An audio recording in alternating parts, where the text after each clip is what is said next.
चुनावी शंखनाद हो चुका है और तमाम पार्टियां अपने अपने तरीके से पूरी जुगाड़ में लगी हुई हैं। इन सब के बीच एक सीट जो झारखंड में चर्चा का विषय बनी हुई थी वो है गांडी की सीट, जिस पर उपचुनाव की घोषणा हो गई है। अब क्या इस सीट पर कल्पना सोरेन चुनाव लड़ेंगी, क्योंकि ये सीट इसलिए ही खाली कराई गई थी ताकि कल्पना सोरेन को यहां से चुनाव लड़वाया जा सके। और कल्पना सोरेन अब गांडे के 2 दिन के दौरे पर भी है, तो क्या अब विधानसभा का उपचुनाव लड़ेंगी कल्पना सोरेन? क्योंकि इससे पहले कयास लगाए जा रहे थे जब चुनावों की घोषणा नहीं हुई थी कि कल्पना सोरेन शायद लोकसभा चुनाव में भी अपनी किस्मत आजमा सकती हैं। लेकिन अब जब उपचुनाव करा रहा है इलेक्शन कमीशन, तो क्या इस उपचुनाव में गांडे से कल्पना सोरेन ही प्रत्याशी होंगी? और देखिए, गांडे सीट पर उनका मंथन, उनकी मेहनत भी शुरू हो चुकी है। करिश्मा हमारे साथ जुड़ी हुई है। करिश्मा, कल्पना सोरेन अब 2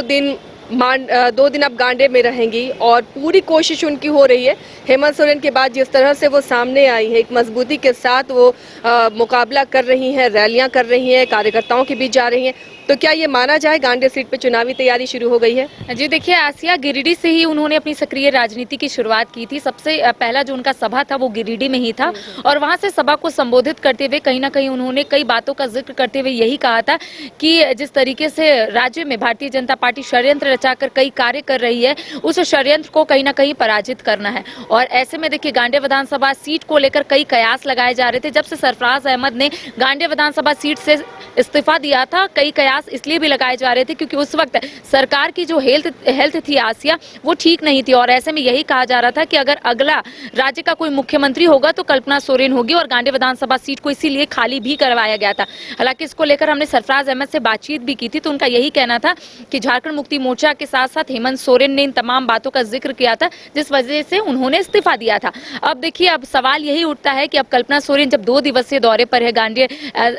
विधानसभा क्षेत्र वो जा रही है, वहां दौरा कर रही है और 2 दिनों तक वहां के लोगों से मुलाकात करेगी, वहां के कार्यकर्ताओं से मुलाकात करेगी, तो ये कहना भी गलत नहीं होगा कि झारखंड मुक्ति मोर्चा की ओर से रणनीति जो है वो अब बनने शुरू हो गई है। और कहीं ना कहीं कल्पना सोरेन जो सभा को संबोधित करते हुए जो बातों का उन्होंने जिक्र किया था आसिया, वो कहीं ना कहीं यहाँ पूरा होता हुआ नजर आ रहा है। उनका यही कहना था कि अब जिस तरीके से षड्यंत्र रचाकर उनके पति यानी कि हेमंत सोरेन को जेल भेजा गया है, तो ये षड्यंत्र को अब वो आगे कामयाब नहीं होने देंगी। तो अब कह सकते हैं कि 2 दिवसीय दौरे पर है, तो अब आने वाले समय में देखिए सवाल यही उठ रहा है कि क्या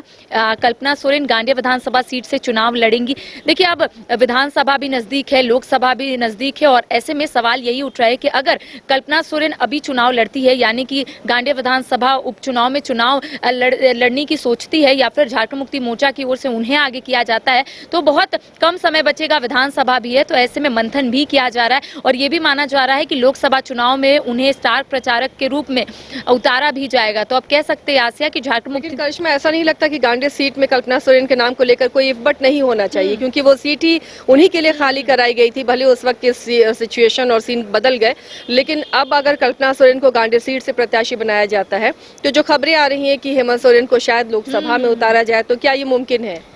जी देखिए, सही आपने कहा कि दुमका लोकसभा सीट से हेमंत सोरेन का नाम सामने आ रहा है और इसको लेकर मैंने झारखंड मुक्ति मोर्चा के नेता से भी बातचीत की। उनका यही कहना है कि कार्यकर्ताओं की मांग है कि हेमंत सोरेन इस बार चुनावी मैदान में उतरे। दूसरी ओर आपने सही कहा कि सरफराज अहमद ने अगर इस्तीफा दिया है, गांडे विधानसभा सीट को खाली कराया गया था, तो कल्पना सोरेन के लिए ही खाली कराया गया था, क्योंकि यही कहा जा रहा था कि इफ बट का सिचुएशन आता है तो कल्पना सोरेन गांडे विधानसभा सीट से ही चुनाव लड़ेगी, क्योंकि सबसे ज्यादा सुरक्षित जो सीट है वो गांडे विधानसभा की सीट है। तो ऐसे में अब कह सकते हैं कि अब आने वाले समय में जिस तरीके से उनका दौरा है, और दौरे से यही पता चल रहा है कि शायद कल्पना सोरेन को ही झारखंड मुक्ति मोर्चा की ओर से आगे किया जाएगा। गांडे विधानसभा सीट में जिस तरीके से उपचुनाव होना है, चुनाव आयोग ने घोषणा कर दी है, तो कह सकते हैं कि कल्पना सोरेन इसी को लेकर तैयारियों में कहीं ना कहीं वो जुट चुकी हैं। और आने वाले समय में कल्पना सोरेन जिस तरीके से मीडिया के सामने भी अपनी बातों को रख रही है, आपने देखा होगा कि हाल ही में जब वो मुंबई गई थी और रांची जब वापस लौटी थी, तो उनका यही कहना था कि जो स्लोगन राज्य में दिया जा रहा है कि झारखंड झुकेगा नहीं, बिल्कुल वैसे ही इंडी गठबंधन भी झुकेगा नहीं।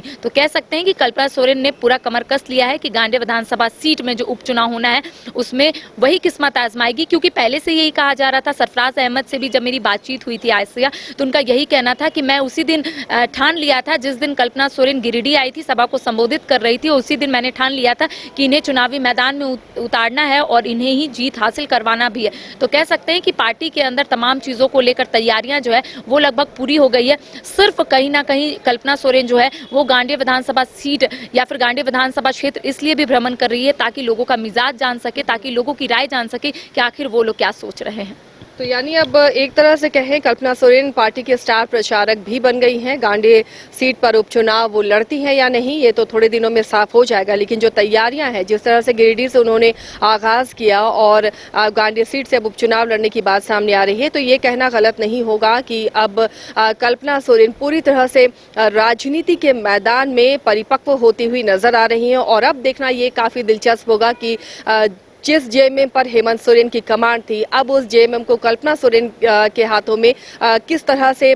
शेप मिल पाता है, किस तरह जेएमएम को आगे बढ़ाती हैं, क्या लोकसभा चुनाव में कोई करिश्मा जेएमएम दिखा पाती है, क्योंकि अब जेएमएम की एक ही सीट, महागठबंधन की एक ही सीट लोकसभा की बची गीता कोड़ा के जाने के बाद, तो ऐसे में अपनी उस सीट के अलावा और कौन कौन सीट पर ये महागठबंधन, इंडिया गठबंधन जीत हासिल कर पाता है, और इसका ज्यादा दारो मदार कल्पना सोरेन के कंधे पर होगा, क्योंकि फिलहाल इंडिया गठबंधन के राज्य में अभी स्टार प्रचारक वही है और एक सिंपैथी वोट लेने की भी कोशिश होगी कि हेमंत सोरेन जेल में है और लगातार ये आरोप भी लगाती रही है महागठबंधन की जानबूझकर ईडी से परेशान कराया जा रहा है। तो कई ऐसे फैक्टर हैं, इन फैक्टर्स के साथ कल्पना सोरेन फिलहाल एक राजनीतिक की तरह चुनावी मैदान में नजर आ रही हैं। फिलहाल इतना ही, लेकिन आप देखते रहिए न्यूज़ 22 को। बच्चों को दिला रही है क्वालिटी एजुकेशन, तो अब धनबाद से बाहर जाने की जरूरत नहीं, क्योंकि धनबाद में ही खुल गया है DY पाटिल इंटरनेशनल स्कूल, जहां लड़कियों से नहीं ली जाती है एडमिशन फी। साथ ही इस साल एडमिशन लेने वाले स्टूडेंट को जब तक वो स्कूल में पढ़ेंगे तब तक ट्यूशन फी में मिलेगी 20% की छूट। Quality faculty, STEM lab, big play ground, bus facility यानी complete student friendly environment. DY Patil international school, Kailashpuram, near Memco मोड़, धनबाद। Admission open.